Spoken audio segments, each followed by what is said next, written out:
Olá e bem-vindos. Que Deus abençoe o seu dia e a sua semana. Hoje a gente vai mergulhar num dos capítulos mais intensos e, assim, francamente desconfortáveis de toda a Bíblia, Jeremias 14. Nossas fontes são o texto bíblico em si, na Nova Almeida Atualizada, e também os comentários que são indispensáveis do teólogo Charles H. Dyer.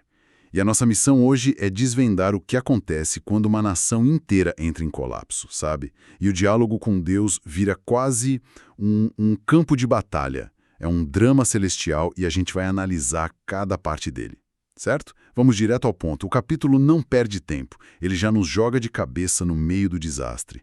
A cena que Jeremias pinta de cortar o coração. Ele fala de uma seca tão, mas tão severa que a nação inteira está de luto. O versículo 2 diz que Judá anda chorando e que o clamor de Jerusalém vai subindo. Não é só falta de água, é o colapso da esperança. Os nobres mandam buscar água e os servos voltam com os potes vazios. E a reação deles é poderosa.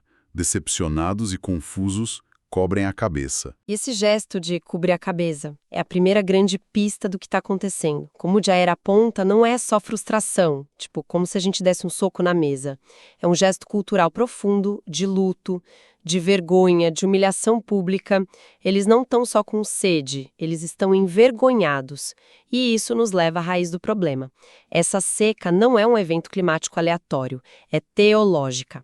O Jair nos lembra que a seca era uma das maldições da aliança, algo que Deus explicitamente avisou, lá em Levítico e Deuteronômio, que aconteceria se o povo virasse as costas para ele. Isso é fascinante. Então a terra seca é tipo um espelho da alma seca do povo. Que é uma metáfora para o próprio Deus, agora se vê literalmente morrendo de sede, vendo as fontes físicas secarem. A natureza está só refletindo a condição espiritual deles. E o que a gente vê nos versículos seguintes, com os animais, só intensifica esse drama. Sim, essa parte é brutal. A terra tá tão rachada que os agricultores também cobrem a cabeça, sabe? Desistindo. Mas o que me pega mesmo são os animais.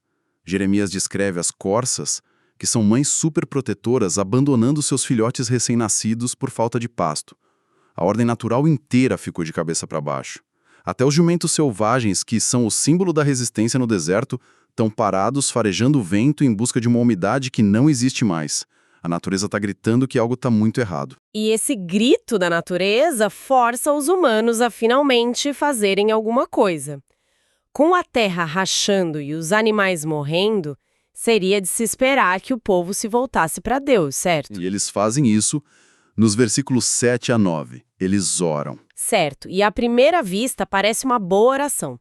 Eles começam dizendo: ainda que as nossas maldades testifiquem contra nós, age tu, ó Senhor, por amor do teu nome. Eles admitem a culpa, chamam Deus de esperança de Israel, de redentor. Parece que a ficha caiu, mas aí a oração dá uma virada estranha, quase acusatória. Eles perguntam por que Deus está agindo como um estrangeiro na terra, um turista indiferente. E a pior parte, porque ele é como um homem que foi pego de surpresa, como valente que não pode salvar. Eles estão basicamente chamando Deus de impotente. E aqui está o centro da questão. A análise de Dyer sobre essa oração é brilhante. Ele diz que sim, eles confessam o pecado, mas fazem isso quase como uma formalidade para chegar ao que realmente querem: alívio. O foco não é restaurar o relacionamento com Deus, é consertar o problema da seca. É uma confissão motivada pelo sofrimento e não por um arrependimento genuíno. Mas, para ser justo com o povo, eles estavam sofrendo. É tão errado assim pedir alívio? Não é o que a maioria de nós faria numa situação desesperadora? Não é errado pedir alívio. O problema, e o Jair é muito claro sobre isso, é que só isso estava na oração deles. Faltava outra metade: o reconhecimento da majestade de Deus e a tristeza genuína por terem quebrado a relação com Ele. Era uma oração de me salve, não de me perdoe e me transforme. A prova disso é a contradição que você apontou. Como você pode chamar Deus de redentor e, na frase seguinte, compará-lo a um guerreiro que não pode salvar? Isso mostra que o coração deles ainda está em dúvida e frustração. Então, a primeira grande lição aqui é que existe uma confissão de desespero que não é arrependimento de verdade. É basicamente dizer: Deus, me tira desse problema, em vez de Deus, me perdoe por ter te abandonado. É uma diferença sutil, mas que, pelo visto, muda tudo na resposta que eles recebem. Muda absolutamente tudo, e a resposta de Deus nos versículos 10 a 12 é uma das mais duras que a gente encontra na Bíblia. É de gelar a espinha, Deus não oferece consolo nenhum. Ele diz: eles gostam de andar errantes e não sabem controlar os pés, por isso o Senhor não se agrada deles. Ele basicamente diz que o amor deles pela desobediência é maior que o sofrimento momentâneo. E então vem a frase que para mim é o momento mais chocante do capítulo. Deus se vira para o próprio profeta, Jeremias, e diz: não interceda por esse povo para o bem dele. É um comando sem precedentes. Deus está essencialmente dizendo a um dos maiores intercessores da história para parar de orar. Isso é impressionante. Deus está, na prática, dizendo ao seu profeta: não perca seu tempo orando por eles. A decisão está tomada. Isso vai contra tudo que a gente imagina sobre intercessão. O que isso nos diz sobre o ponto em que o povo havia chegado? Diz que eles cruzaram uma linha. O Dyer enfatiza que não é que Deus odeia a oração, mas ele odeia a hipocrisia. A oração deles não era um canal de comunhão, era uma ferramenta para tentar manipular Deus, uma tentativa de escapar das consequências sem mudar de vida. E Deus se recusa a participar desse teatro. Ele deixa claro que os rituais religiosos deles, jejuns, holocaustos, ofertas, são inúteis, porque o coração não mudou. A confissão foi superficial, então a resposta de Deus é ignorar os rituais e prometer o que o Dyer chama de os 3 martelos do juízo divino: a espada, a fome e a peste. O juízo não era mais uma possibilidade. Era uma certeza. E Jeremias, que é a personificação da empatia, não consegue simplesmente aceitar isso. Ele tenta um último argumento, no versículo 13. Ele não defende o pecado do povo, mas tenta culpar outros. Ele diz a Deus: ah, Senhor Deus, eis que os profetas lhes dizem: vocês não verão a guerra, nem passarão fome, porque eu lhes darei verdadeira paz neste lugar. Ele está dizendo: Deus, eles estão sendo enganados. Parte da culpa é desses outros líderes que estão mentindo para o povo. É a defesa de um advogado desesperado. E nesse conflito de narrativas, a mensagem otimista contra a mensagem de juízo, Deus é implacável sobre qual é a verdade. A resposta dele a Jeremias nos versículos 14 a 16 é uma condenação total desses falsos profetas. Ele diz que nunca os enviou, que as profecias deles são mentiras, visões falsas, adivinhações inúteis e o engano do seu próprio coração. O Dyer usa uma frase ótima: eram delírios de suas próprias mentes. Aqui, isso me confundiu um pouco. Jeremias aponta o dedo para os falsos profetas e Deus responde, condenando todo mundo, tanto os profetas que mentiram quanto o povo que ouviu. Parece um pouco duro com as pessoas que talvez só quisessem acreditar em boas notícias. É uma lição brutal sobre responsabilidade pessoal. Deus está dizendo que ouvir e aceitar uma mentira conveniente também é um pecado. A análise do Dyer sugere que o povo queria acreditar naquelas mentiras porque elas eram mais fáceis e confortáveis do que a verdade dura de Jeremias. Elas não exigiam arrependimento nem mudança. Eles eram cúmplices do próprio engano. A mensagem desses falsos profetas é o equivalente teológico de dizer a alguém com uma doença grave: não se preocupe, é só uma dor de cabeça, tome uma aspirina. É uma paz que ignora a realidade e por isso mesmo é mortal. E a consequência reflete essa ideia. Deus diz que tanto os mentirosos quanto os que acreditaram na mentira vão morrer exatamente pelas coisas que lhes foi prometido que não aconteceriam: a espada e a fome. E para selar a humilhação, seus corpos ficariam insepultados nas ruas. É uma imagem terrível. É o colapso total da sociedade. E é nesse ponto que o foco volta para Jeremias. Diante do juízo inevitável e da recusa de Deus em ouvir sua intercessão, tudo o que resta ao profeta é a dor. A dor dele é palpável nos versículos 17 e 18.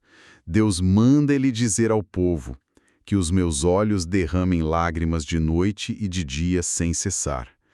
É o choro do próprio Deus através do profeta. Jeremias vê a nação como sua filha virgem, que, na imagem do Dyer, sofreu um golpe grave, está gravemente ferida. Ele olha para o campo e vê mortos pela guerra. Olha para a cidade e vê pessoas definhando de fome.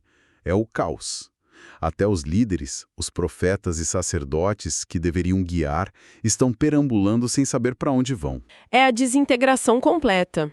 E é nesse fundo do poço que surge uma última oração, uma súplica final do povo, nos versículos 19 a 22. E aqui o Dyer aponta para uma mudança sutil, mas crucial no tom. Eles ainda estão confusos, perguntando, será que de todo rejeitaste Judá? Mas a base do apelo deles muda. Sim, essa mudança é notável. Eles não estão mais falando só do sofrimento deles. Eles começam a apelar para a reputação de Deus. Pedem para não serem rejeitados por amor do teu nome. Eles dizem, não desonre o trono da tua glória, que é o templo, e mencionam a tua aliança conosco. É como se finalmente dissessem, ok, esquece a gente por um momento, pense na sua própria honra, nas suas promessas. Exatamente. O apelo sai do egocentrismo para a teologia. Eles estão se agarrando ao caráter de Deus como sua última esperança. E então no versículo 22 vem o momento da verdade. A grande virada na consciência deles. Eles finalmente confrontam a raiz de todo o problema, a idolatria. É uma pergunta retórica devastadora, não é? Será que existe entre os ídolos dos gentios algum que faça chover? Ou podem os céus por si mesmos dar chuvas? E a resposta óbvia é não. Eles passaram anos, talvez décadas, adorando deuses da fertilidade, deuses do clima. E agora, na crise real, na seca que está matando todo mundo, eles são forçados a admitir que todos esses ídolos são inúteis. É um momento de clareza teológica no meio do desespero absoluto. O Dwyer diz que é aqui que eles finalmente admitem a total impotência dos deuses alternativos que escolheram. A confissão final é a conclusão lógica. Não és tu somente, ó Senhor nosso Deus, o que fazes isto. Portanto, em ti esperamos, pois tu fazes todas estas coisas. Eles finalmente reconhecem que a única fonte de chuva, a única fonte de vida e salvação, sempre foi o Deus que eles abandonaram. O capítulo não nos diz se essa confissão veio a tempo de reverter o juízo, mas mostra o único caminho possível para a restauração. Uau! Então, o que tudo isso significa? Este capítulo é um retrato intenso. Ele nos mostra as consequências brutais da desobediência. Mostra a diferença gigante entre um arrependimento superficial que só quer se livrar do problema e um arrependimento genuíno que se importa com Deus. E talvez o mais assustador, mostra o perigo mortal de preferir uma mentira confortável a uma verdade difícil. E a análise do Dyer nos deixa com um ponto final muito provocador. O momento de virada para o povo, mesmo que tardio, foi admitir que os ídolos que eles amavam eram inúteis para resolver a crise real da seca. Eles não podiam fazer chover. Isso nos deixa com uma pergunta para refletir e em nossas próprias secas da vida, sejam elas financeiras, emocionais ou espirituais, para onde a gente corre primeiro em busca de uma solução? O que nossas reações instintivas revelam sobre os ídolos modernos que podem ter um lugar em nossos corações, coisas ou pessoas nas quais depositamos nossa esperança, mas que no final das contas são totalmente incapazes de fazer chover. Obrigado por nos acompanhar nesta análise. Que Deus abençoe todos os ouvintes.